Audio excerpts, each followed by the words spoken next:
দেখি এই অঙ্কগুলো আটকে যাচ্ছে বলছো, ঠিক আছে আমি দেখি দিই একবার। ম্যাডাম ওইখানে বুঝিয়েছে, আমি আবার বোঝাচ্ছি। 8 - 3 + 4, ঠিক আছে, ভয়ের কিচ্ছু নেই। ম্যাথকে প্র্যাকটিস করলে ম্যাথ হয়ে যাবে। প্রথম করতে হবে 8 করো।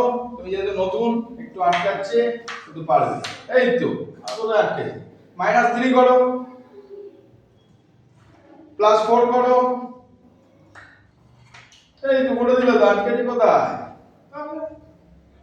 তাহলে আবার একটা করো তো দেখি।